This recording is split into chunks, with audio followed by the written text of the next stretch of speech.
हर खबर पर होगी आपकी पकड़। डाउनलोड कीजिए एबीपी लाइव ऐप।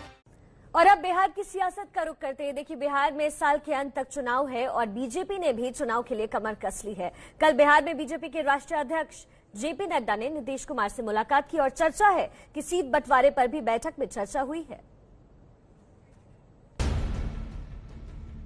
तस्वीरें बिहार की राजधानी पटना की हैं, जहां बीजेपी के राष्ट्रीय अध्यक्ष जेपी नड्डा ने बिहार के सीएम नीतीश कुमार से मुलाकात की।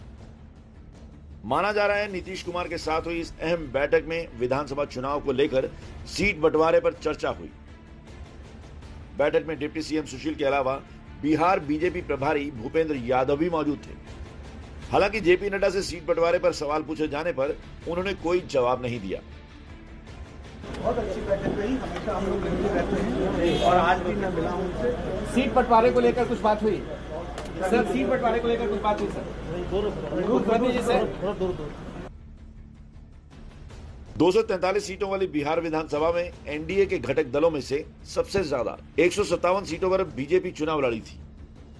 घटक दलों में से एक चिराग पासवान की एलजेपी 42 सीटों पर चुनाव लड़ी और उसे 2 सीटों पर सफलता मिली। जीतन मांझी की पार्टी हम 21 सीटों पर चुनाव लड़ी थी और 1 सीट पर जीती थी। पिछले चुनावों में महागठबंधन का हिस्सा रही नीतीश की जेडीयू 101 सीटों पर चुनाव लड़ी थी और 71 सीटों पर जीत दर्ज की थी। इस बार नीतीश कुमार महागठबंधन छोड़कर एनडीए में जा चुके हैं। ऐसे में एलजेपी को लग रहा है कि उसकी सीटें कट सकती हैं, इसलिए उसने पहले से ही दबाव की राजनीति शुरू कर दी है। चिराग पासवान तो बिहार की 143 सीटों पर अपने उम्मीदवार उतारने का भी फैसला कर चुके हैं, लेकिन माना यही जा रहा है कि चिराग को पता है कि अकेले वो भी कुछ नहीं कर सकते और बीजेपी को भी पता है कि एलजेपी का जाना उनके लिए नुकसानदायक हो सकता है। इसलिए उम्मीद इस बात की है कि सीटों को लेकर बात बन जाएगी। अब क्योंकि बिहार में जल्द ही चुनाव होने वाले हैं, तो बीजेपी किसानों के वोट के लिए हर संभव कोशिश में लगी है। शनिवार को बीजेपी के राष्ट्रीय अध्यक्ष जेपी नड्डा ने मुजफ्फरपुर में किसान चाची से मुलाकात के बाद किसान संवाद कार्यक्रम में भी हिस्सा लिया। तस्वीरें मुजफ्फरपुर के आनंदपुर गांव की हैं, जहां बीजेपी के राष्ट्रीय अध्यक्ष जेपी नड्डा ने पद्मश्री राजकुमारी देवी से मुलाकात की। राजकुमारी देवी पूरे बिहार में किसान चाची के नाम से मशहूर हैं, जो अचार बनाने का काम करती है। देखिए, मोदी जी की कल्पना, जब वो गुजरात के मुख्यमंत्री थे तब उन्होंने किसान चाची को वहां बुलाया था। उनका कोई बिहार से संबंध नहीं था।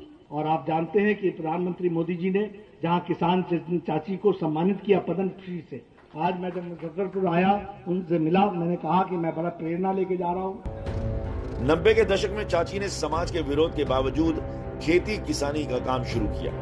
2002 में स्वयं सहायता समूह बनाकर अचार का काम शुरू किया और आज घर घर अचार पहुंचा रही हैं। राजकुमारी देवी को 2007 में बिहार सरकार ने किसान श्री सम्मान से नवाजा।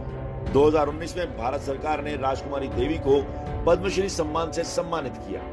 किसान चाची से मुलाकात के बाद बारी थी किसानों से संवाद की। यहाँ पर बीजेपी के राष्ट्रीय अध्यक्ष जगत प्रकाश नड्डा यानी जेपी नड्डा महिला किसान जो हैं उनसे मिलने के लिए आए हुए हैं, किसान चाची से। साथ ही साथ जो और किसान हैं, तकरीबन 50 किसानों से बातचीत करेंगे, उन्हें संबोधित करेंगे। फिलहाल अगर आप मंच पर देखें तो बिहार के उप मुख्यमंत्री सुशील कुमार मोदी इस वक्त बात कर रहे हैं और ठीक मंच पर बैठे हुए हैं जेपी नड्डा। उनके साथ तमाम जो बिहार के बीजेपी के नेता हैं वो मौजूद हैं। किसानों से संवाद कार्यक्रम के माध्यम से जेपी नड्डा ने किसानों के लिए मोदी सरकार की उपलब्धियां गिनाई। 20 लाख करोड़ रुपए का आत्मनिर्भर पैकेज है। इस 20 लाख करोड़ रुपए में 1 लाख रुपए करोड़ रुपए खर्च होना है एग्रीकल्चर सेक्टर के लिए। अब मैं स्वीट सिटी मुजफ्फरपुर में आया हूं। ये स्वीट सिटी के नाम से जाना जाता है। इसकी लीची दुनिया में स्थान रखती है। संवाद के अंत में जेपी नड्डा ने किसानों को बिहार के विकास में योगदान देने की बात कही कि अगर बिहार देश के नेतृत्व में अपना योगदान कर सकता है तो बिहार के नेतृत्व में क्यों योगदान नहीं कर सकता, बिहार को बढ़ा सकता है। ये ताकत आप में है, आप बढ़ेंगे, ऐसा मेरा विश्वास है।